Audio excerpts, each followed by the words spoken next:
Welcome to the Ad Nauseam podcast, where classical gourmands everywhere can finally get their fill. Join us for a delectable discussion of Greco-Roman civilization stretching from the Minoans and Mycenaeans through the Renaissance and right down to the present. And now, ladies and gentlemen, here are your hosts, Dr. David Noe and Dr. Jeff Winkle.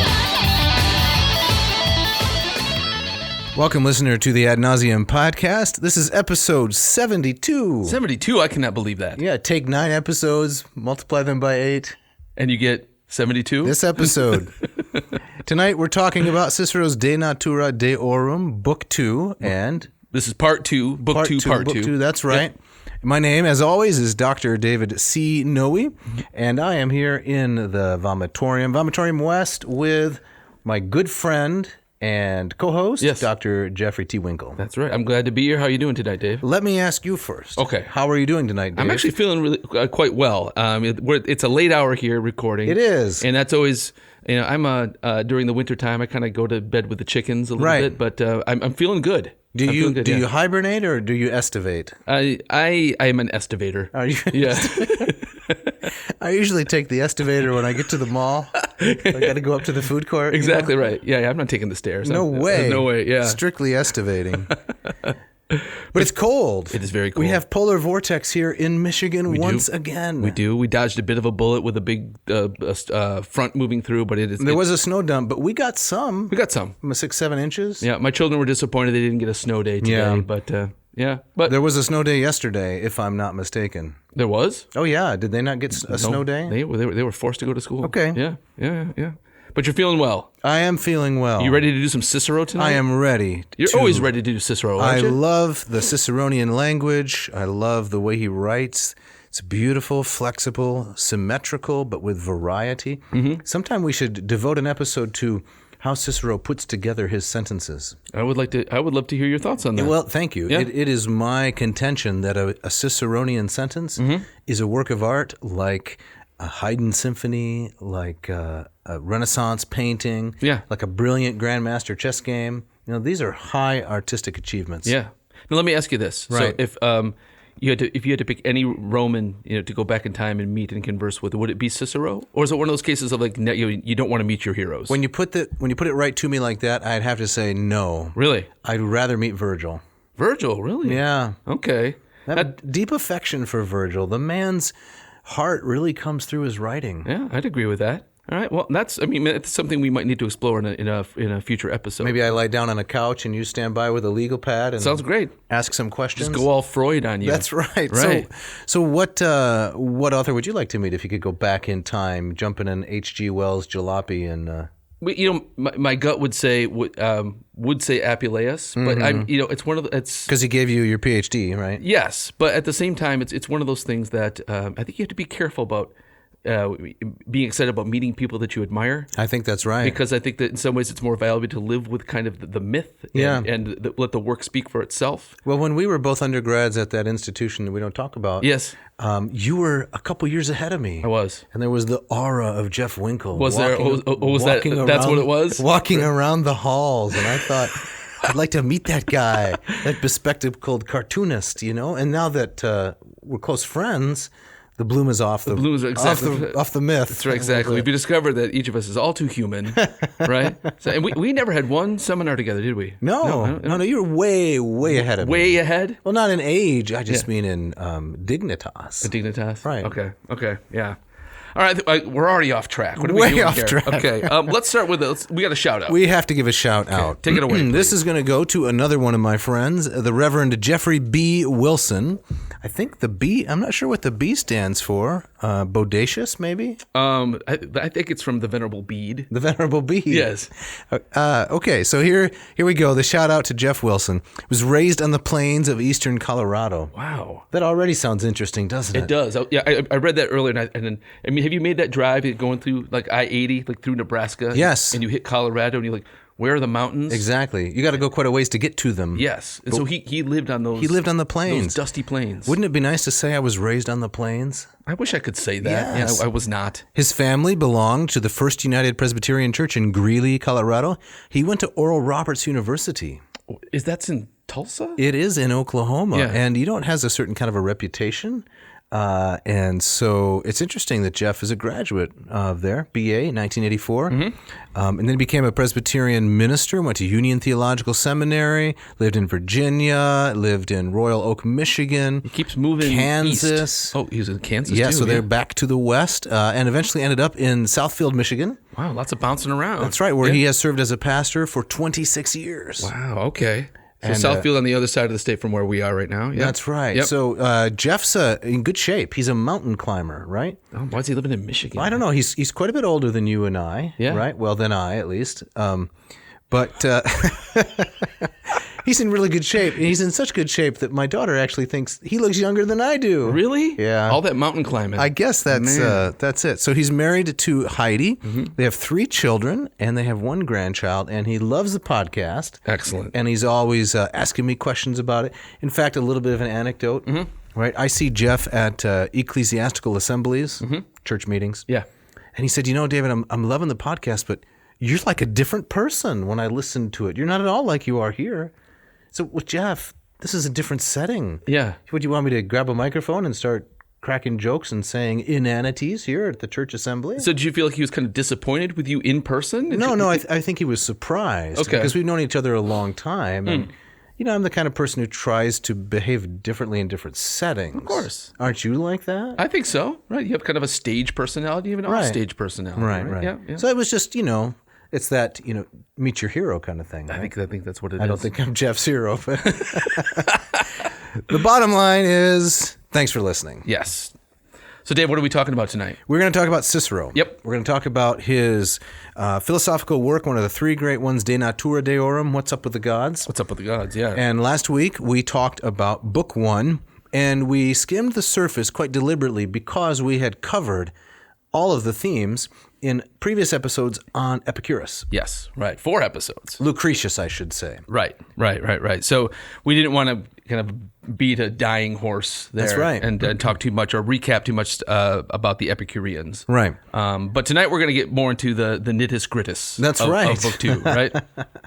Down into the, how would we say this? The quaedam or rudera? I don't know. That's the best I got with it. That's your nitty gritty? Yeah, particular little sparks or elements, something like that. I like it. Kind of like the nitty gritty. Yep. So we're going to begin with some quotations, our Ope quote, from A.A. Long, right? Right, which I believe you had promised last time, but we ran out of time. We ran out of time. Yep. So these are quotes from A.A. Long, and it's taken from the 1995 book, simply and elegantly entitled Cicero the Philosopher. Right, and if I remember from last time, you were saying that, in your opinion, this book is almost single-handedly revived Cicero's reputation as a philosopher. Absolutely. Okay, right. What's he got to say? So this is from the book by Powell. He's the editor, and the essay is by Long, and it's page 43, and he's dealing with the way in which Cicero was influenced by Plato and Aristotle, respectively. Okay. And this distinction is quite interesting.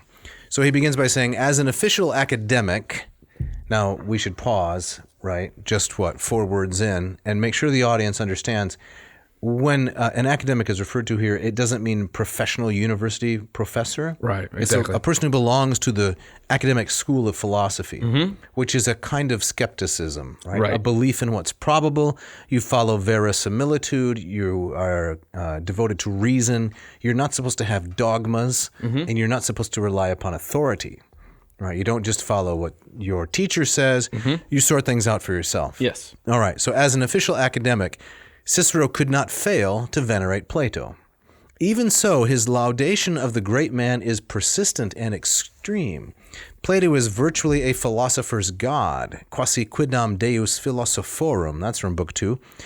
Cicero calls him that god of ours, deus illa noster. Oh, man. Calls him our Plato in the Republic and in the Laws, and he calls him the first of philosophers in rank, the princeps philosophorum, right? High praise. The absolute, the veritable prince of philosophers. Okay. High praise. We go on a little bit, and Long gives us some more information that's really, really helpful. He says, it is clear that Cicero did read Plato for himself, that he was capable of excerpting passages which suited the purposes of his own writings, and that he could distinguish many of Plato's key doctrines.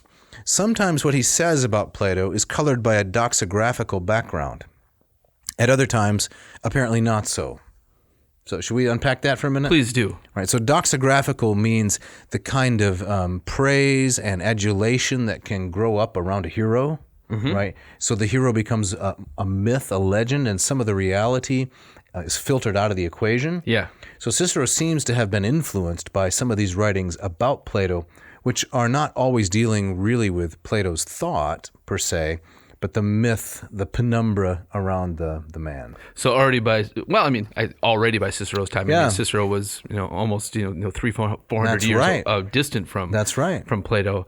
I think sometimes we tend to think of these ancients as much kind of more squeezed together chronologically, but there's a massive distance. There's a huge telescoping. So plenty of time for kind of the myth of Plato to grow and snowball. That's right. So he would refer to Plato as one of the ancients, sure. right? So for Cicero, Plato's an ancient. We think they're pretty close together because we're a couple thousand years away, but it's not really how it worked. Right. He was as distant from Plato as we are from Shakespeare, roughly. That's right. Yeah. Quite distant. So he had a strong reliance on Plato. He could articulate theory of the forms. Cicero identifies 6 characteristics of the forms for which he has excellent Platonic authority. So the everlastingness of the forms, their non-susceptibility to change, in contrast with perceptible things. The paradigmatism, so the forms are a paradigm for reality. The accessibility to the mind, but not the senses. So your mind can intuit, right, the forms directly, but you can't perceive them through your nose, your ears, right, and so forth. What else we got? The responsibility for instantiation or participation by particulars, and standing as the objects of definition. So now let me ask a question here. So that sounds fairly dogmatic to me. You're right. So how does that fit with an academic approach to things? If we're kind of supposed to remain a kind of individualized skepticism about, he seems to be accepting Plato's notion of the forms as something kind of almost factual. Yes. Well, there are 2 kinds of skepticism. Okay. We're going to break it down. All right. There is Puranic skepticism, which is the extreme kind, right? So Puranic skepticism is the kind that says, like Gorgias, whom we were talking about, he's kind of the ultimate inspiration for this. Nothing exists. If anything exists, you can't know it. If you can know it, you can't communicate it. Yeah. So that's a radical skepticism. Yeah. And Cicero nowhere subscribes to that. Gotcha. That's kind of considered beyond the pale. It is the most un-Roman of all kinds of philosophies. Cicero is an adherent of the moderate skepticism, which he believes is more Platonic. And that allows you actually to hold on to some dogmas, but only if you have subjected them to adequate reason. Gotcha. After you've reasoned your way through it, you can, arrive at a position that you say, this is probably true, and so I should, hold on to it. But I'm not believing it because anybody told me so. Right. Or just because it's convenient in my system of belief. Yeah. It has to be proven. Yeah. So I would assume that Cicero, his understanding and acceptance of Plato's notion of the forms has got to be heavily influential on how Cicero thought about the gods. Yes. Right? I mean, they kind of roughly fall into a similar kind of category. Exactly. All right, and we'll see where this goes. That's right. So you can have true beliefs about the gods, or at least highly probable beliefs about the gods. Gotcha. So long as you arrive at them through a system of reason. Now, the fly in the ointment for Cicero, and my thesis we talked about a little bit last week, is if you're going to be a Roman, you really can't be such a probabilist. You really can't subscribe so much verisimilitude, because the ethical implications require all kinds of moral and even theological commitments in the Roman context. Right. How can you uphold the mos maiorum? How can you say you got to exercise dignitas? You have to be a person with gravitas who cares for his family and so forth. These are highly moral and, in the Roman system, theological categories. Yeah. How can you pursue those as an academic? Right. I think we were talking a little bit last time about how, it kind of reminds me of what we were just talking about, that Cicero as a politician, as an orator, as a lawyer, he's a different guy in that context than he is sitting with Velleius and Balbus and Cotta. Right. And maybe he's kind of compartmentalizing these things. Yeah, that's a good point. Mm. Yeah. So let's also talk a little bit about Cicero's appropriation of Aristotle. Okay. All right, so we talked about Plato. We'll talk a little bit about Aristotle. This is, again, Anthony Long from this chapter. And he talks about this really important element of rhetoric, which is to be able to argue in utramque partem. So in utramque partem dicere is the phrase, which means to be able to speak on both sides of an issue. And this is why he admires Aristotle so much. So he says, Cicero's ideal orator is above all someone with dialectical expertise. Okay. Right? So Cicero's bread and butter is that he's a professional public speaker. And that requires great skill at entertaining an audience as well as persuading them, right? There are different categories of oratory. Plutarch tells us when Cicero spoke, it was like lightning flashed from his fingers, and the crowd swayed back and forth rhythmically to his words. So in order to achieve that effect, he has to be very accomplished oratorically, obviously. Yeah. So he says, to express his view more briefly and characteristically, the ideal orator is someone who can speak well on either side, in utramque partem. This rhetorical practice, according to Cicero, was Aristotle's great innovation. Aristotle invented that, according to Cicero, as a kind of oratorical training. So here's what you're supposed to do, right? Winkle, you're taking an oratory class from Cicero, right? And he says, okay, today, Thursday, you're going to argue that the state of Michigan, should invade Ontario. I'm very pro that. Violent enough image. Sorry.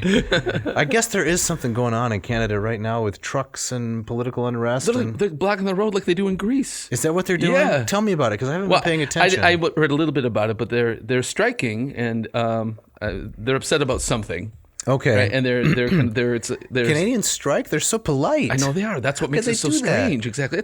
I'm sure it's a very polite strike. Right. But yeah, they're blocking the roads until kind of they get what they want. It's like in Greece that were you on the trip with me? No, I heard about it though with the tractors. Yes, and you were with Ken that time. And there's basically one highway that goes north south, and they just block it. It was the road down to Sunian, wasn't it? No, it was between. It was between Kalambaka and Athens. It was kind of in that area. When you were up at Meteora. Yes. And so, yeah. But didn't Christiana, our guide, I was told, when I heard the story, we're digressing, audience. It's a good story. Christiana went and bought a bunch of wine. Yes. And gave it to all of the guys on their tractors who were blockading the road. And they parted like the Red Sea. Yes, it was amazing. But she had it all planned out. But I remember the bus kind of coming over this rise, and then just as far as you could see, these big tractors just blocking the highway. Strike. But it's one of these strikes like in Greece that you can set your watch to it. So it's strike season. It's strike season. So as I understand, in Canada, a similar kind of thing is going on with the truckers. Right. Well, maybe let me choose a less, fraught example. Okay. Were we getting a little too political Maybe there? so, All right. Let's say you're assigned the task of arguing that we're going to turn the Grand River green for St. Patty's Day. Gotcha. That's good. I like that. Just like they do in Chicago, right? What's that river? It's the Chicago River. The Chicago River's in Chicago? And fancy that. St. Patty's Day, they turn it green, yes. right? Yep. So you're assigned the task. You're going to argue, we're going to turn the Grand River green for St. Patrick's Day. Yep. So you get up, you make your speech, and then Cicero says, all right, Winkle, you got that down. Your next task, you're going to argue that we're not going to turn it green, that's a destructive, the worst idea that's ever come out of the Kent County, river office, something like that. That's in utramque partem dicere. Yeah. And Cicero says, I'm really drawn to that.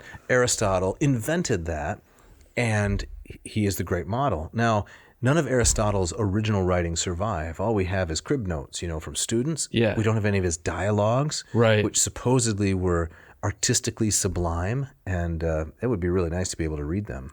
That's interesting. I know kind of these apocryphal stories about how.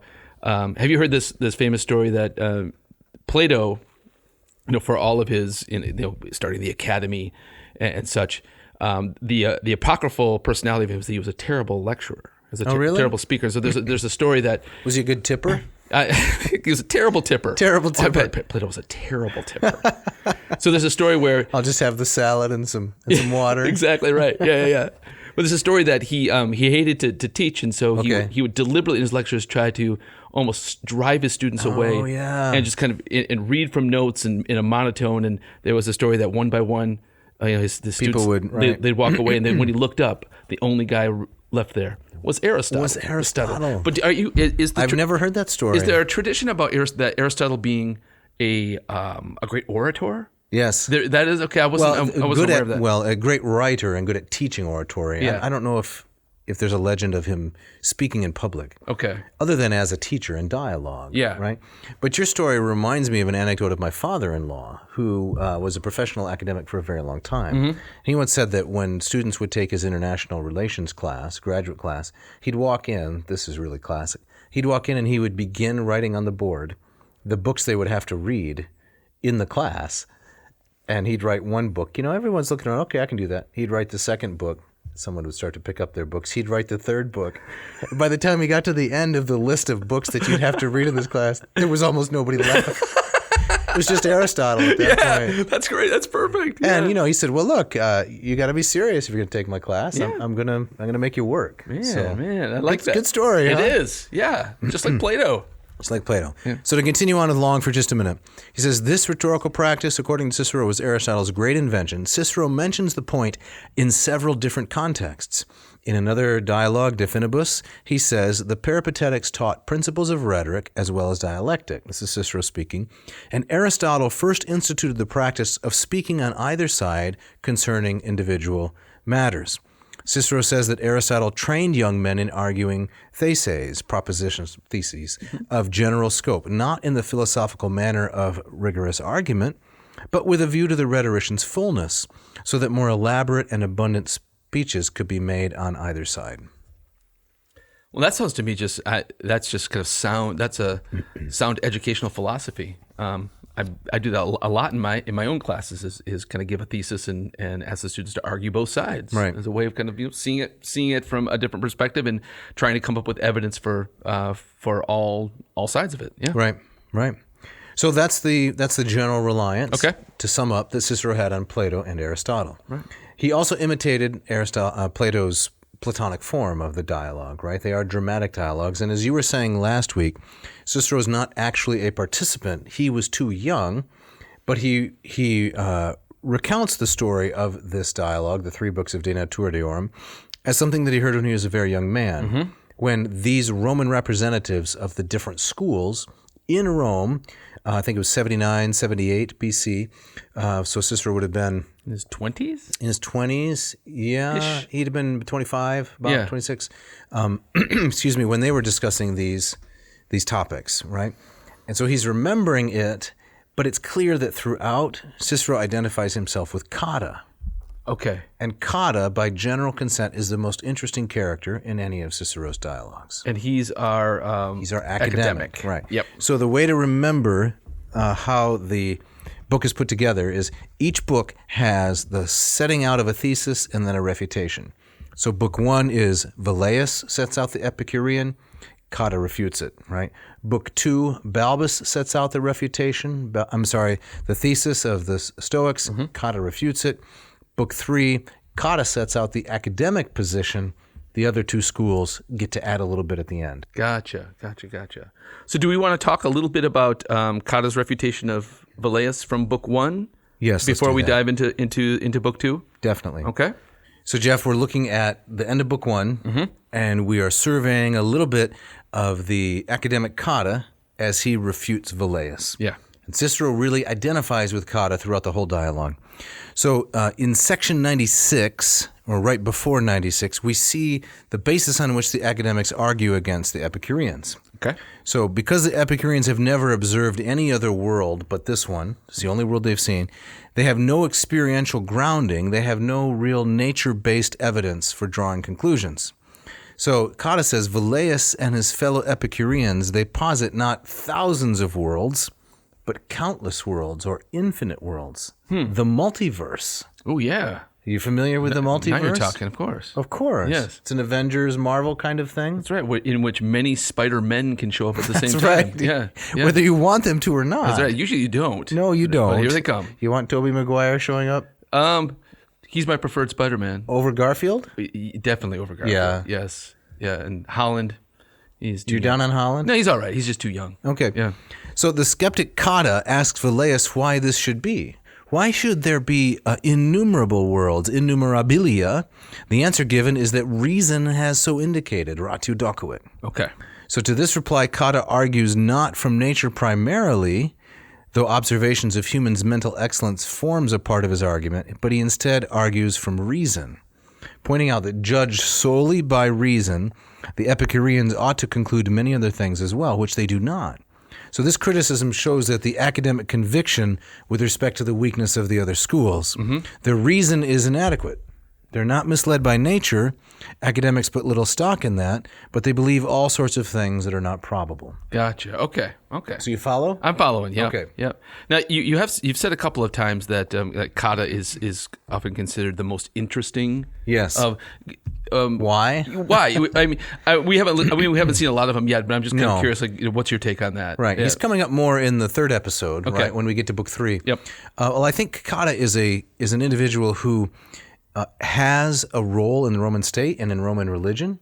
And Cicero kind of sees himself as kata, right? The man who is committed to Roman religion and Roman tradition, but just because of the mos maiorum, not because of reason, not because of true belief or faith, just because this is what Romans do. And I think that that's appealing. And as Cicero struggles not to be the center of the dialogue, but to represent himself in the dialogue, he's playing the role of kata. Gotcha. It's very similar, probably deliberately so, to the so-called Socratic problem.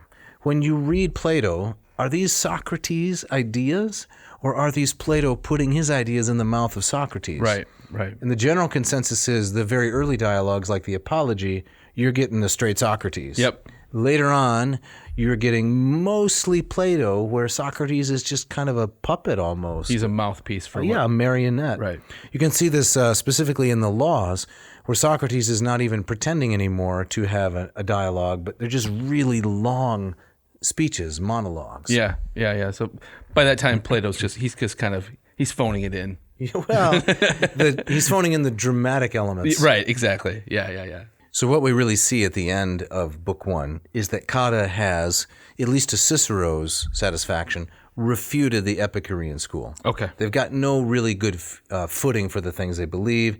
Nature doesn't suggest their conclusions. Reason certainly doesn't suggest their conclusions.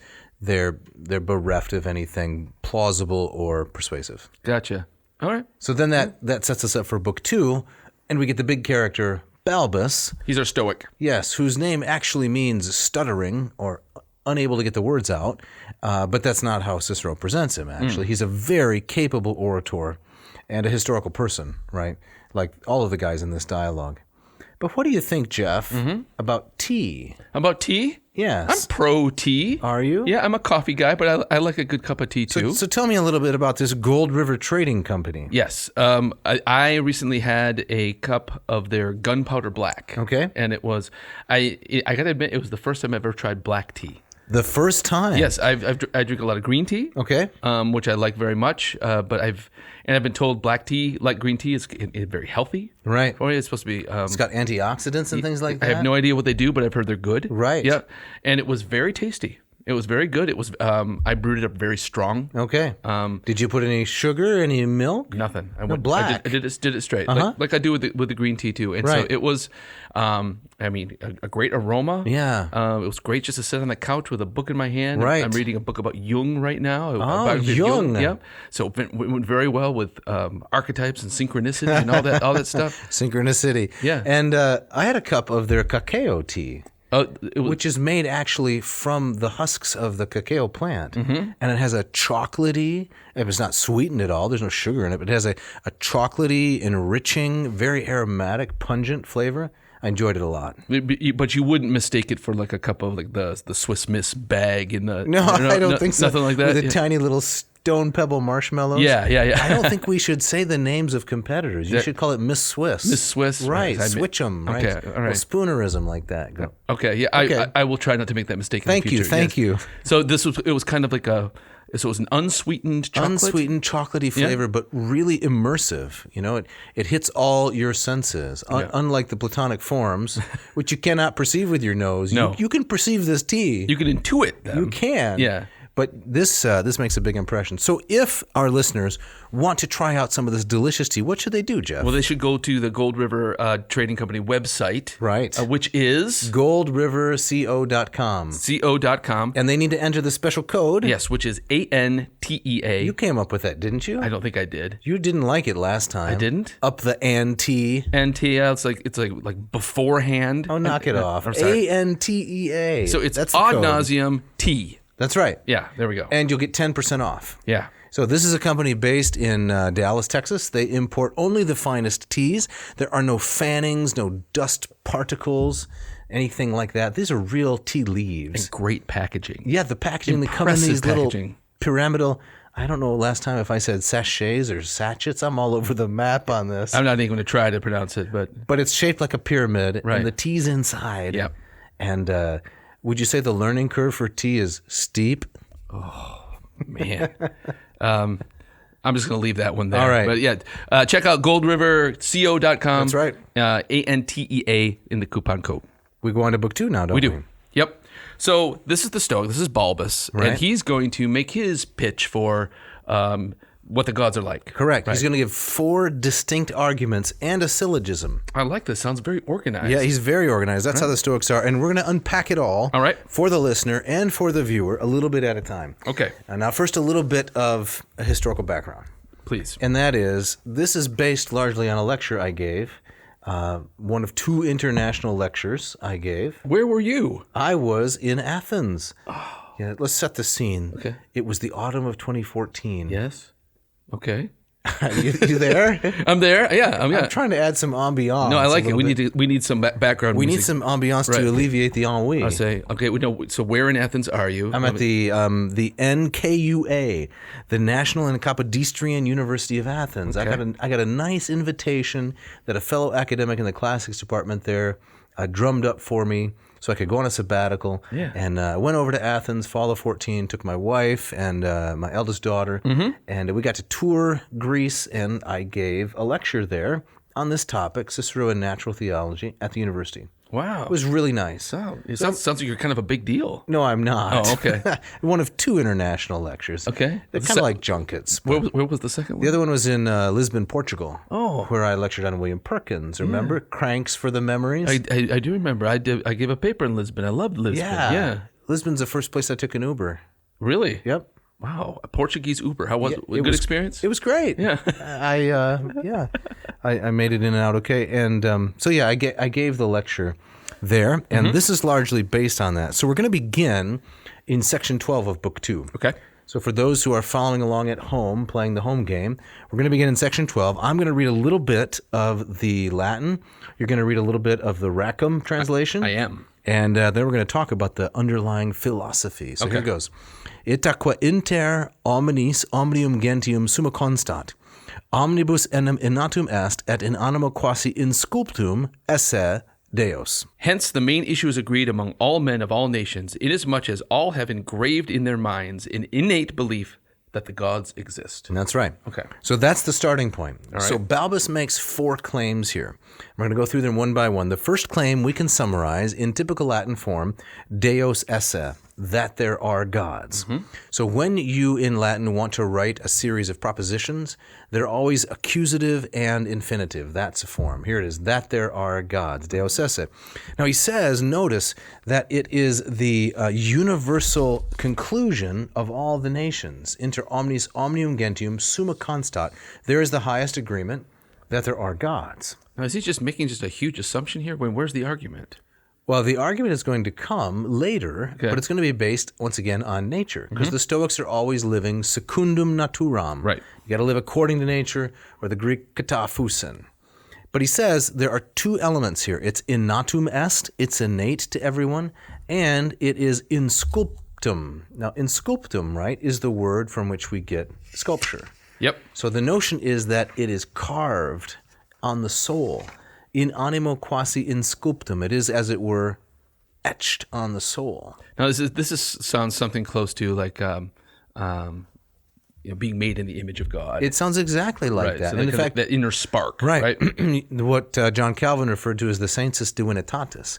or the semen divinitatis. Now, you brought this up last episode very nicely with a reference to Paul in Romans 1. Yeah. And then I added there's also Romans 2, verses 14 and 15, where Paul says, those, I'm just paraphrasing, but those who don't have the law but do by nature what the law requires, they show that the law is inscribed on their hearts. Yeah. It's the very same metaphor. It's not the same word, of course, because that's Greek and this is Latin. Yeah. It's the self-same idea. Yeah.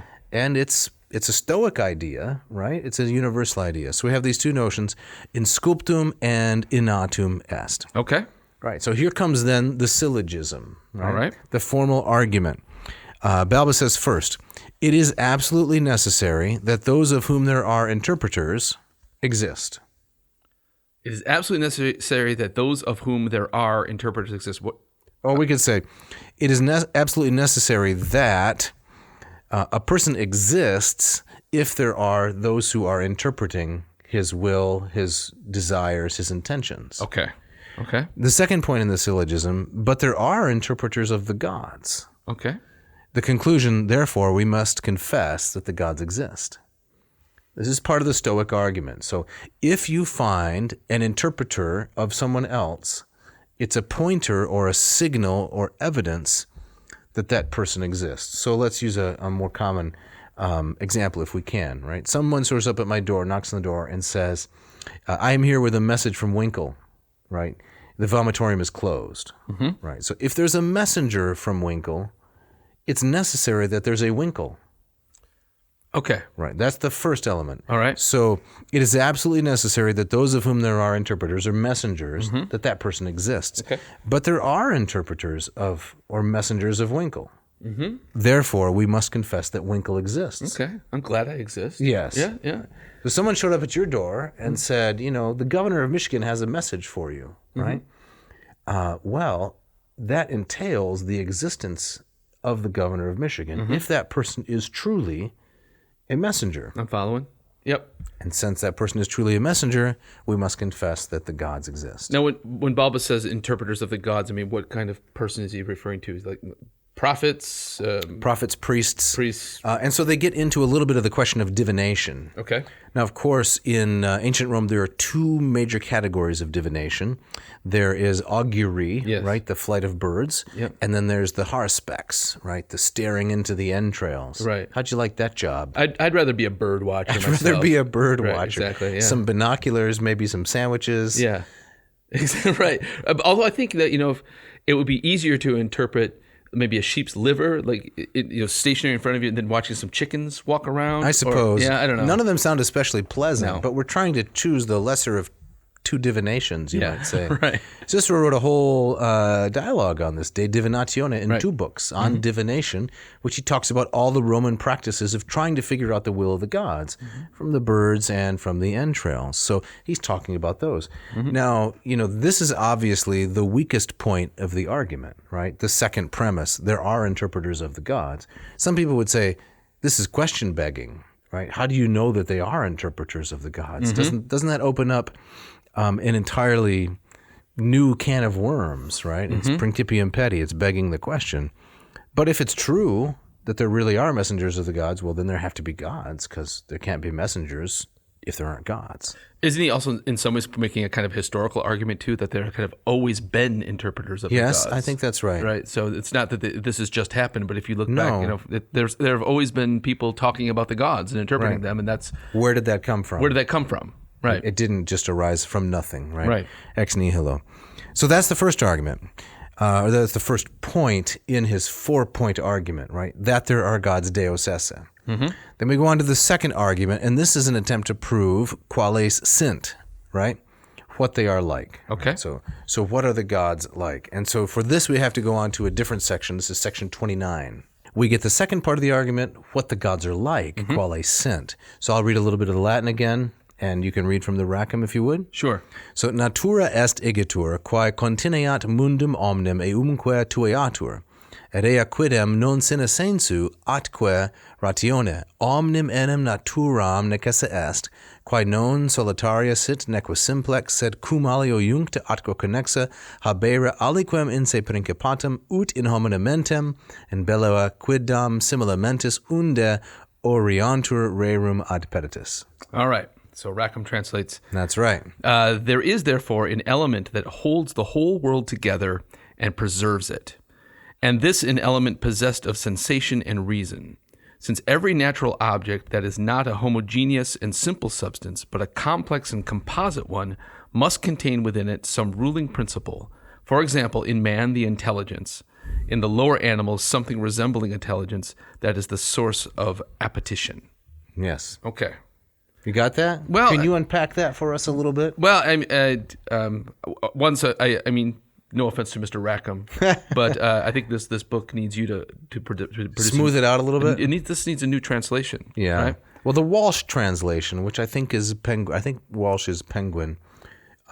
Is pretty good. Is that P.G. Walsh? It is. Okay. Yeah. You know him? He does. He did a nice translation of Apuleius. So, yeah. I think it's a pretty good translation. All right. Translations, I would say, have to always be updated and improved. Indeed. English idiom changes a lot. Indeed. So is he talking about that? Both humans and animals are kind of have a kind of a reflection of the gods within them. Well, everything has a ruling principle, right? A hegemonikon, he'll say a little bit further down. So those who are familiar with Plato will know that in the tripartite soul, there's one part called the ruling part, the hegemonikon. Hegemony, the English word hegemony comes from that. Yeah. So everything has to have a ruling principle. So the world has a ruling principle as well, right? Okay. And that is identified with nature or with divine writ large. Okay. All right. How is this really unpacking the quale sint, what the gods are? What the gods the are. quale sint. Right. Well, there are things which are born from the earth. Ea quae gignantur e terra. Balbus says there are things which are born from the earth. These are the creations of the gods buried in the earth. There's something that is similar to a mind, and eventually he will. I'm skipping ahead a little bit, but he will identify the world with the divine, right? The world has a soul. The world itself is divine. This is a little bit different than pantheism because it's not the idea that the divine resides in everything, but that the world is identified with what is divine. Okay. The world has a soul. Gotcha. The world soul. I mean, that's something that shows up, that becomes very prominent in kind of later Middle and Neoplatonism. Yes. Right? So I think there are elements of going back to Plato himself. There's notions of kind of a world soul. Definitely. Yeah. And this mind kind of like element, right, which is in all things, in beasts, in human beings, there's reason. The world, there's a soul, right? It looks to preserve its own status. So there's the concept of self-preservation. All things naturally want to preserve their own status, and they want to avoid their own destruction. Okay. Right? Yeah. So this is the notion of oikeiosis, or appropriation. So we naturally take to ourselves things that allow us to survive, and we naturally avoid those things that lead to our destruction. And that is, something the gods have instilled in us. Gotcha. So this describes part of their nature. Okay. I mean, it sounds something like that, like Mr. Darwin would say is just kind of a godless principle of adaptation and survival. But Balbus is saying, well, no, this is actually a desire and a need that God has implanted within us. Yeah, the gods have implanted. The gods, right. That's really interesting because typically Darwinian thought is more identified with Epicurus, right? Because Epicurus has as we saw when we went through those episodes, Epicurus has a proto-Darwinian understanding of the birth and development of all the creatures. But there's a lot in common with the Stoic system as well, as you just pointed out, right? The self-preservation impulse. I think Darwin describes it as, the propagation and survival of the species, which doesn't really take into, I don't want to get too far afield, something I don't know enough about, but doesn't really take into account a lot the individual, but the individual is always looking for the survival of the group. Right. Yeah. Now, does Balbus, I mean, I might be getting ahead of things here, but does Balbus ever talk about, so these things are implanted in us by the gods. Right. But is it more kind of a deist kind of thing? The gods implant this within us and then leave us alone? Or is there an interest in the gods, in humanity? Well, that's going to come in the fourth. Okay. The third and fourth elements of his argument include, so you are getting ahead of yourself. Sorry. That's all right. okay. Yep. Include the gods caring for human beings, and there are arguments as to why they should do this and how they should do this. But before we go there, I want to tell a little anecdote, and then we're going to have a break. Okay. Right? So the anecdote is, I needed this Rackham translation for this very episode, and the lovely Mrs. Noe said, I can pick it up at the library for you. I was pawing through my boxes of all my books, because... Just throwing papers around? Well, I was recently unofficed, right, not too long ago. Yeah. So a lot of my books are in storage, Yep. and I'm just searching high, searching low for the Rackham, and I could not find it. So she said, I'll go pick it up for you. So that's very nice.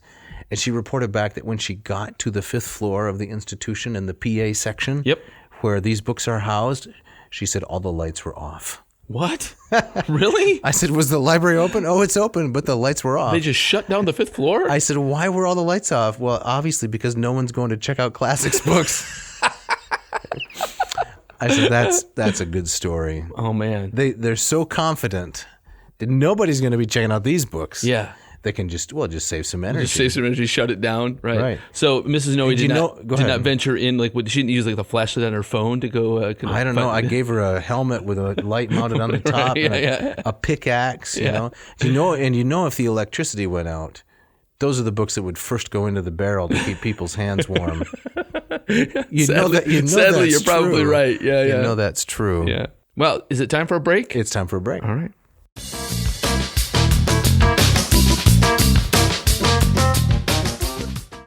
This episode is brought to you by Hackett Publishing. Jeff, tell us about Hackett. I love Hackett Publishing. Okay. I use their text in my classroom all the time. I love looking through their website, just the vast array of stuff they have available. We've talked a lot about their classical offerings here, but there's way more than just the classics. Way more. Yep. So I recently picked up their translation of Aristophanes' Frogs. Oh, yeah. My all-time favorite Greek play. So this would be the Peter Meinecke translation, is that right? It's excellent. Is it really? Yep. With introduction and notes? Yep. So Meinecke is, a lot of his translations are used for stage productions from the Aquila Company. That's got to be good. It's great stuff. Yep. It's a fairly loose translation. Okay. But well, let's not say loose, let's say free. Free. It's a free translation. Inventive. Right. But he captures the tone and the spirit. It's very, very funny. Yeah. Other things you can find on the website, as I'm just scrolling through here visually, Buddhism as philosophy, Aristotle's Eudemian Ethics, How Do You Know by Gordon Barnes, a dialogue, 2 sagas of Norse myth, Applied Ethics. It just goes on. The Essential, Thucydides. I guess they took Thucydides and boiled him down in a pot or something. And I guess so. And it rendered the essential parts of it, right? Out came Thucydides. Yeah. Sometimes you light a candle. Sometimes you light the Essential Thucydides. Yep. Right? Yeah. I see they have an edition of Shakespeare's Macbeth. Yes. Which I am teaching actually next week in one of my classes. Oh, you're going to use this one? Yeah. I didn't know about it, but now I know. This is the Blitz edition. Yeah. Jan H. Blitz. Looks great. Looks like it has another kind of wonderful, interesting, haunting cover. It does, The cursed play. Yes. So Hackett has been, they're now in their 50th year, and we've been associated with them for 1.5 of those 50. That's right. Yep. They're located in Indianapolis, Indiana, and Cambridge, Massachusetts. Listener, if you go to their website, hackettpublishing.com, Mishka's going to put it up here for the video edition, and you enter the coupon code after you put your items into your little satchel. And that coupon code is AN 2022. That's correct. Yep. You'll save 20% and free shipping. Can't beat it. It's an incredible bargain. Check it out. This episode of Ad Nauseam also brought to you by Ratio Coffee. Dave, tell us what you love about Ratio Coffee. Well, I had some friends over the other night, some family. It was my nephew and his romantic interest. And we were serving up some delicious food and so forth. And she commented and said, "Is that a coffee machine?" And my whole family started rolling their eyes. "Is that a coffee machine?" She said, "That is so interesting. That is so beautiful." I said, "Let me tell you about my coffee machine." Actually, I didn't have to because one of my kids gave her the whole explanation. Really? She said, "Is that actual wood?" "Well, those are natural wood accents." I mean, this product sells itself, you know? And then you said to your nephew, marry this girl. Yeah. The Ratio 8. Yes. It's a work of art. It solves all of your aesthetic and brew-based problems. Mine is an oyster, as the audience knows, with these walnut accents, matches my cabinets.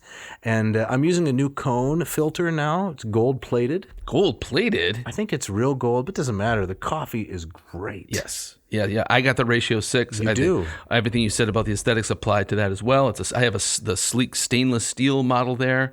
Every morning, hit the button, bloom, brew, You got ready. 3 stages. You got 3 stages. You got the bloom. Right. And during the bloom, the hot water comes down and sits in the cone. Yes. And there's some off-gassing. off-gassing.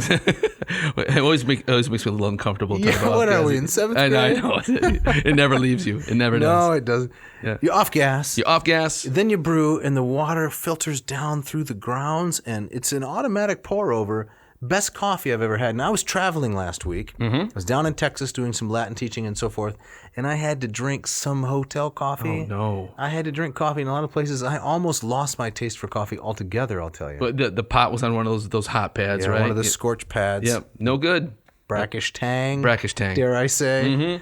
So I got to come home to the Ratio 8. That's homecoming right there. So, listeners, if you go to ratiocoffee.com, and they also have a coupon code box. They do. What do they put there? It's ANCO, ad nauseum coffee. And you'll get 15% off both either the 6 or the 8. That's right. And we're having this special promotion. This is the last time, ladies and gentlemen. If you haven't yet gone to ratiocoffee.com/ANCO, now's the time. You can win a free Ratio 6.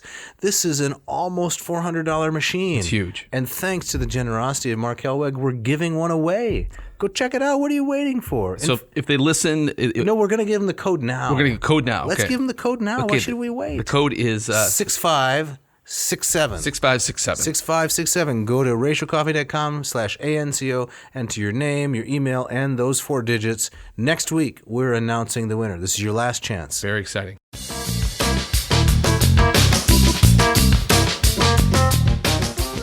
All right, Jeff, as we get back into it now, we have to look at 2 more elements of the Stoic argument here in Book 2. Okay, so what's Balbus got for us next? Right, so we know that the gods exist, Deus esse. We saw his syllogism. We know what they're like, quales sint. They're that organizing hegemonikon, principle of intelligence that animates the whole world, reflected in human reason, reflected in a quaedam similamentis. The beasts got something like that. Yep. And now we go on to the 3rd and 4th, which is that they govern the world. Okay. So this is mundum ab iis administrari. All right, so this sounds more God's kind of hands-on. Yeah, that's exactly right. Okay, all right. I'm so excited by it, I can't get the words out. It's not like the Epicurean Lucretius, right? Yes. Where the gods are distant, they're off doing their godlike stuff. They just don't really Why would they care? Right. Yeah. Okay, so what tell us about this? All right, so let's look at section 29 or 73, depending on your numbering, book 2. I'm going to read a little bit of the Latin, and then you're going to give us some of the English. Yes, the Rackham. From Rackham, and we got to talk about Rackham for a second. Okay. All right, here goes. Proximum est ut doceam deorderum providentia mundum administrari. Magnus sana locus est et a vestris cata vexatus, ac nimerum vobiscum omnicer tamen est. Nam vobis velei minus notum est, quem ad modum quidque dicatur. Vestra enim solum legatus, vestra amatus, cateros causa incognita condemnatus. All right. And then Mr. Rackham. Next, I have to show that the world is governed by divine providence. This is, of course, a vast topic. The doctrine is hotly contested by your school, Kata, and it is they, no doubt, that are my chief adversaries here. And as for you and your friends, Velleius, you scarcely understand the vocabulary of the subject, for you only read your own writings and are so enamored of them that you pass judgment against all the other schools without giving them a hearing. All right, so now he's taking the guys to task. Yes, Balbus, he's saying, your guys, Kata, right, it's a vast subject, and that's really where our whole contest lies. Words to that effect? Yeah. Yeah, right. Okay. Yeah. But then he gives the old Heisman stiff arm to Velleius with a pretty good put down. Right. Can you read a little bit of that again? You scarcely understand the vocabulary of the subject. Right. So it's just you don't even know what you're talking about. Ignorant about the theological terminology that has to do with how the gods govern the world. Providentia mundum administrari, the Deorum providentia. I'd like to give a little quick etymological lesson, if I may, about the word providentia, right? So it's made up of pro and a stem of videre, which means to see. So providence is that ability to foresee things before they happen. You see it before it comes into existence. And both providentia and prudence, they're from the same origin. Okay. Prudence also. So the gods have this capacity, and they use it to govern the world. Okay. And he says that Velleius and the Epicureans have no concept They got of no this. clue what's going on. And the reason they don't is because they only read their own writings. They are intellectually incurious, you might say, about what the other persons are doing. And he just says about kata, he says that you guys like to debate about this a lot. You do. Right. Well, that's what academic skeptics do. That's right. Yep. It's all about what's probable. And so Balbus then goes on to give some more content to what it means that the world is governed by the gods. And first of all, he says that providence, is the mens mundi. It's the mind of the world, right? So the world has its own kind of intelligence, and this is how things get governed. This is what controls the tides and the birth and the death of creatures and people. This is how everything works. The world has a mind. It's the providence of the gods. Now, is this, at this point in the argument, is this similar to, I was just talking about this with my myth students this morning, similar to kind of a Greek concept of like Moira and fate, is that, there's the mens mundi spins the thread, measures the thread, cuts the thread? I don't think it's really similar. Okay. I haven't ever thought about that possibility, but my initial response, being asked just at this moment, is that they're dissimilar ideas. Okay. So I think that the fates and the concept of Moira has more to do with when a human being's life is finished. I don't know if that's used to describe the general function of the world. This is more like a meteorological, climatological, well, those are big words, description of how everything in the natural world, how all of physics works. And then it includes human beings because we're part of the natural world, but it isn't really the focus. Gotcha. So so Balbus's view, the Stoic, is much more kind of universal and cosmic. Comprehensive, Yeah, okay. exactly. Yeah, Yep. okay. And he will say there are 3 points. First, that the world is very suited to its permanence, to its remaining.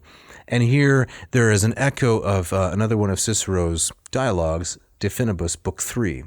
So the world seems to have been shaped and created in such a way that it will last. So all the old schools of philosophy thought the world was extraordinarily old. Right. And Aristotle, of course, famously thought that it was eternal, right? That the universe had no beginning point, no starting point. The second point is that the world doesn't lack anything that it needs. There's a fullness to everything that you observe. So you look around and you don't say, hey, there should be something there, right? Yeah. Everything kind of has its own spot. Think of the millions of species of different kinds of animals. Everywhere you look, there's something there, right? There's a spider in the corner of my kitchen. Out on the eastern plains of Colorado with Jeff Wilson, there are, gallivanting American bison. Yeah. Everything has got its spot, right? Right. Okay. Is it now to kind of drag this into kind of contemporary argument? Is so the fates comparison you say doesn't hold up, but what about kind of Doesn't seem to me. Yeah. Okay, but like an argument for the existence of God from design. This is where they come from. This is where it comes from. Okay. Yeah, all non-Christian arguments for God's existence based on design derive ultimately from Cicero and the Stoics. Okay. Now they're interesting. They're present in a latent way, I would say, in Homer. They're present a little more explicitly in Plato, and present somewhat in Aristotle. But Cicero is really the conduit to the West of the design arguments. Okay. And it's this book in particular, Book 2, because he's channeling Stoic philosophy. He, preserved these ideas in Latin, passed them on to the West. Augustine, Lactantius, and others. Okay. So this book's really important. This is a really important link in the chain. It is. It's foundational. Okay. The third and final element in his argument that the world is governed by the God's providence is he says it exhibits an Xemia Pulcratuto, which would mean a kind of distinguished beauty, and omnis ornatus. Everything has a kind of decoration. And one example of this comes to mind. I was watching I think it's pronounced YouTubes. Yeah, you were on the YouTube. I was on the YouTubes, and I was watching a video about the dragonfly. Yeah. You should watch it sometime. My favorite insect. Really? Yes. I didn't know that. They're extraordinary. Well, that's what the whole point of this video was, that the dragonfly is extraordinary. It can fly backwards. It has a kind of precision in flight that is mind-boggling. It has these compound eyes that are extraordinarily precise. Yeah. And so, the video was 15 minutes of being awed by the dragonfly. Right. Just incredible. It is amazing how it can just kind of hover and then backwards and zip forwards. It's amazing. It's like me trying to park at the grocery store. This is what Cicero is referring to as the Xemia Pulcratuto and the omnis ornatus. And they are, as far as insects go, they're beautiful creatures too. Diaphanous wings and different colors. Yeah. They can also intercept their prey in midair and consume it in midair. Wow. They're incredible. It'd be great to carpool with, right? I can just see myself sitting in the passenger seat while he's driving us down the road, and that's the guy you want. Yeah, he's eating a bagel, he's zipping in and out of traffic, he's doing multitasking, compound eyes. Who needs the reverse camera? You got a dragonfly. Yeah. So that's incredible. Well, this reminds me of talking about, you were saying some of these arguments kind of embedded already in Homer, but even though the Greek word cosmos implies beauty and order. It does, right? yeah. And so the universe is inherently, balanced. Correct. Yeah, it has kind of an obvious sense that it conveys. We know from Hesiod, right? Theogony and the Ecstasy. Oh man, you're going way back. I'm going way back. Yep. The kids call that a deep cut. A deep cut. Did you know that? I've heard that you're just trying to be hip. You didn't know that. I know what a deep cut is. Okay. It's the song on the album that it wasn't released as a single. All right, That's fine. Right. That's a deep cut. All the way back to the Theogony and the Ecstasy. Right. Chaos, right? Yes. Everything arises out of chaos and gets changed into cosmos. Yep. And the Stoics say there's cosmos all over the place. Right. It's just pouring out. You can't keep the cabinet door closed. There's so much cosmos. And I think Balbus would also say that if you were to compare, creation stories from many different traditions, almost all of them have some element of order coming out of chaos. Definitely. And he would say that's evidence of there's many interpreters. That's right. Right. Okay. And so therefore there are gods. Yes. Because there are interpreters. Yes. Back to the syllogism. You got it. The fourth and final point. Yeah. And this is section 78. So we have to go ahead just a little bit. This is section 32 if you're following along, or right before 32. And that is that the gods care for human beings. So I'm going to read a little bit of that, and then if you would please read from the Rackham translation. Let me see if I can find the right part. Atque necesse est cum sint di, si modo sunt ut perfecto sunt, animantes esse, nec solum animante sed etiam rationis compotes inter seque, quasi civili conciliatione et societata conjunctos, unum mundum ut communem rem publicam atque urbem aliquam regentis. And the translation, and yet from the fact of the gods' existence, assuming that they exist, as they certainly do, it necessarily follows that they are animate beings, and not only animate, but possessed of reason and united together in a sort of social community or fellowship, ruling the one world as a united commonwealth or state. Right. Okay? So the gods have their own society, they have their own structure, and they rule the world together as a commonwealth, communem rem publicam, or as a kind of city. So is he saying that the order of the universe is mimicking the order that the gods have amongst themselves? That's right. Okay. Yep. And so what follows from that is the fourth and final thesis, consulere eos rebus humanis, that the gods care for, they are invested in human affairs. Okay. This is very different of course. It's the exact opposite of the Epicurean position. Right, where the gods don't care. Completely disinterested. That's a mark of their identity.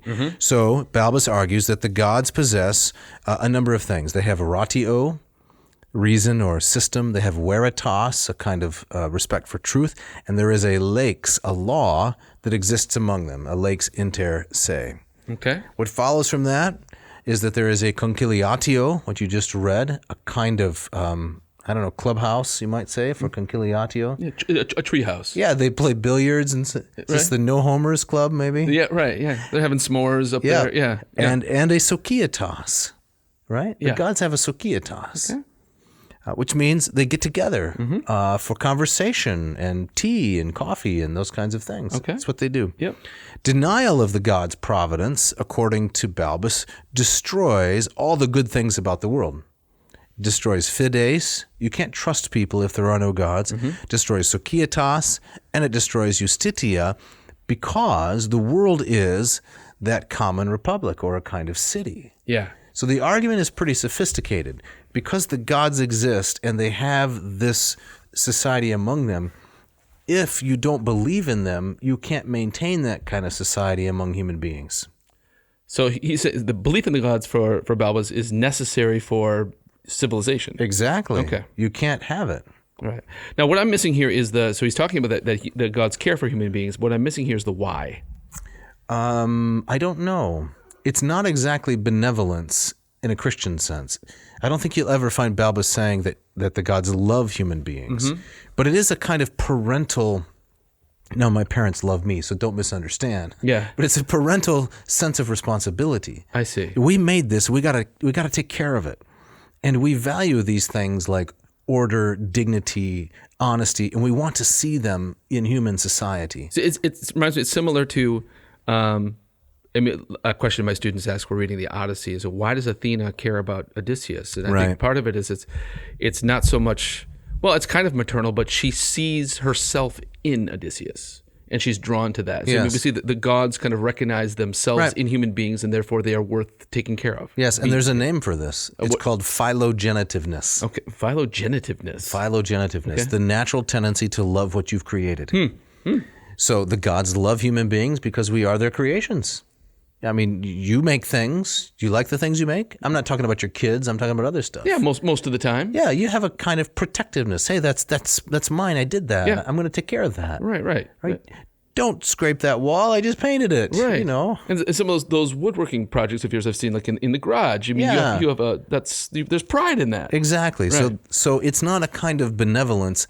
I want to be. I mean, sometimes it is in these things we're discussing, but for the Stoic gods, it's not, I really love people, they're so delightful.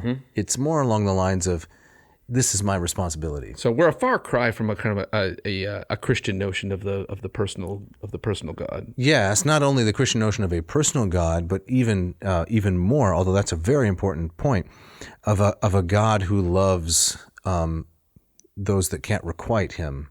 Or who are, in some sense, deeply undeserving of his love. Yes. Right. That's a very different notion. Gotcha. Yep. In fact, just because I'm not sure we're going to get to it next week, I want to mention the Stoic explanation for wickedness, because it's very interesting. The Stoic explanation for wickedness, any kind of brokenness or injustice in the world, is it's a function of bad reason. You know, your reason goes astray, right? You're not reasoning properly. It's a basic Platonic argument about human failure is failure of a kind of education or understanding. But the interesting part is what causes that. And what causes it, the Stoics say, is hebetudo. Hebetudo. Yeah. What is that? Sluggishness or dullness. Because the Stoics are materialists, right? Everything is materialistic, but their gods are nonetheless caring. But hebetudo is a kind of sluggishness or coldness that takes over your mind, so you can't think properly. Your mind atoms aren't properly excited or moving at the right speed, and so you reach wrong conclusions. So this would be a Stoic. I hear you. We're kind of dealing with the problem of evil. Exactly. You might call it, right? So why is there wickedness? Well, wickedness stems from irrationality. People don't understand the truth. They don't reason properly. Why don't they do that? Well, hebetude is the best answer that I've found. So the antidote is philosophy. The antidote is to keep your mind hot. Okay. Sometimes they even say living in cold regions can slow down your capacity to reason and lead you to erroneous conclusions, and then you break out into wickedness. So literally, Yes. literal heat. Yes. Okay. So the temperature tonight in Michigan, the low, do you know what it is? It's going to be, I heard it could be sub-zero tonight. 3. I think it's 3 degrees. Okay. So there's a hebitude all over. Oh, man. Now, in interestingly, trouble. the opposite actually happens. Crime goes down when it gets really cold. Do you know this? It seems a very obvious conclusion. Yeah, right. it's too cold to go out and do anything wrong. You Right. just huddle around a barrel of burning lobes to try to stay warm. Exactly. Yeah. But this is what the gods do, right? They maintain ratio veritas and lakes, and these things, they come to men from the gods. These things are the gifts. The gods give us reason and truth and law. These are their gifts to us, and we got to maintain them. Gotcha. Atheism leads, according to Balbus and the Stoics, atheism leads to the dissolution of society.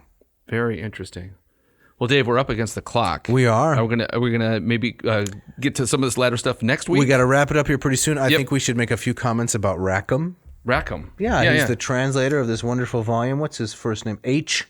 Rackham? Yeah. I don't know what the H stands for.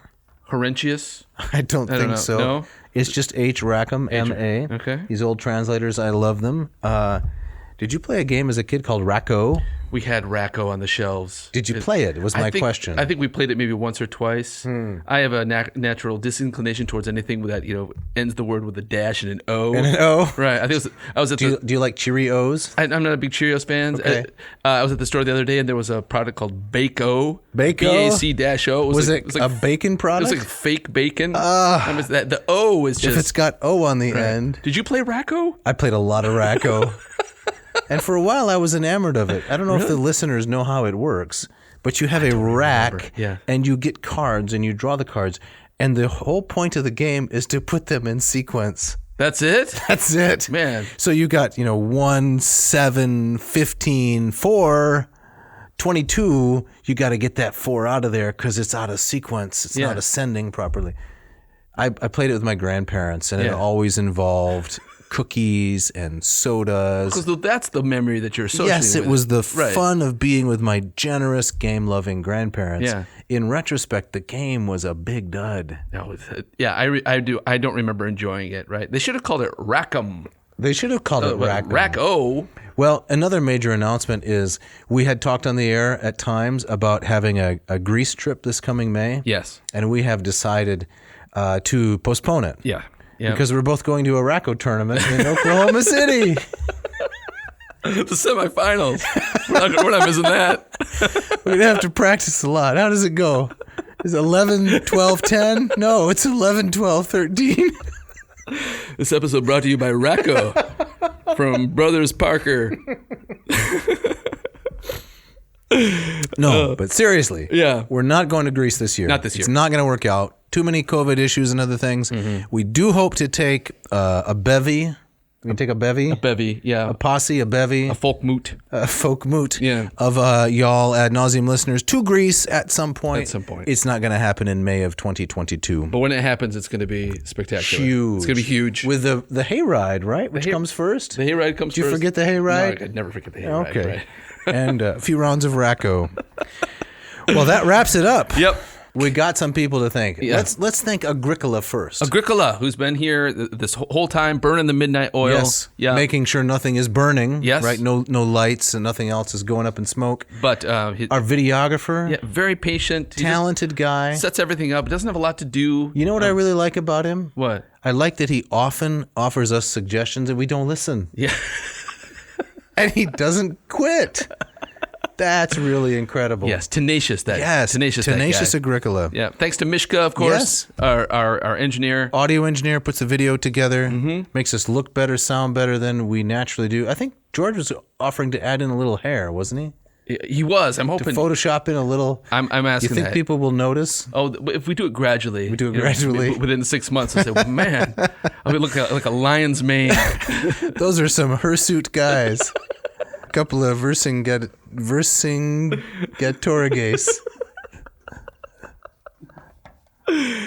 Oh, my God. Thanks also to Ken Tamplin and Scott Van Zen for the awesome music you hear throughout the podcast. The intro, the bumper, the outro. Yep. And write us. We would love to hear from you. Yeah, so write to Dave at dave@adnauseam.com. Don't forget the V. Or Jeff. Send the hate mail to jeff@adnauseam.com. I can take Don't it. forget the V. We're on the YouTubes now. If you want to watch these shenanigans, these hijinks, we're offering you that opportunity. I got a comment today from a Mr. Edmund Burke. Isn't that like a famous philosopher? Famous English philosopher, an arch-conservative, a guy I like. Yeah. I don't think it's the same one unless there's some funny metaphysical business going on. I would not guess it would be the same No. one. Yes, yeah. He left a comment along the lines of, it's hard to find you guys on the YouTubes. What? But it's really easy. It's just youtube.com/adnauseam. Don't forget the V. Yeah, just don't forget the V. That's the issue. That's right. So we're there. We'd love for you to come watch, leave some comments, subscribe. That'd be really nice. Yep. Tell us your story. We'd love to give you a shout out. Yes, we need shout outs. Yeah. So next week, we're going to wrap up our look at De Natura Deorum with part book 3. That's right. Caught it in the academics. Right. And Dave, you got our gustatory parting shot. I do, but before, I'd like to say a couple quick words about some Greek and Latin programs I'm offering. Oh, take it away. All right. So Moss Method will take you from Neophyte to erudite. That's correct. If you know little or no Greek, I can help you with that deficiency, can take you to a really high level of Greek proficiency. Oh, man. I didn't intend that. You're dropping the beats. Yeah. Yeah. So go to mossmethod.com, sign up for the class, $2.99. You get more than 40 lessons, 6 tests, 40 assignments. It's something like 25 hours of video instruction, and each week you get to interact with me during our office hours. With your flunky, not No, you. no flanky. Okay. I don't assign Agricola or you. No, you wouldn't want that. No. I'm there personally. You're there personally. That's awesome. Yeah. Very cool. And I'm also offering Latin. LatinPerDiem.com/LLPSI. We're out of the beta stage now. You can sign up, study Latin. It's $199. It's a good bargain. You get lifetime access to the instructional videos and access to me for 1 full year. Fantastic. So mossmethod.com. And LatinPerDiem.com/LLPSI. All right. Dave, you have our gustatory parting shot tonight, don't you? I do. Yes. Now I'm going to read it, and I'd like you to interact with it a little bit. Okay. Oh, This is the episode that never ends. This is from Julie Piat, and the title of the book is one I'm not so fond of. Yes. The Plant Power Way. I don't like this already. Whole food, plant-based recipes and guidance for the whole family. It's getting worse. But no bacos. No bacon here. But I like the quote nevertheless. Okay. Unlike a painting or a sculpture, food is an impermanent, fleeting art form. Okay. There's some wisdom to that. That's nice. I made a nice sandwich the other day. But now I ate it. Now it's gone. It's gone, right. It's a fleeting, impermanent art form. She says, quote, it's a momentary artistic offering, the enjoyment of which necessitates its destruction. Wow. It's have you ever seen the Buddhists with their mandalas? And they create these intricate patterns, by which to kind of, meditate and engage in the spiritual. But then once it's done, they make a big show of destroying it in a perfect kind of way to kind of illustrate exactly what Miss Piat is saying. Right. Yeah. So this is deep. Deep. Yeah. And thanks for listening.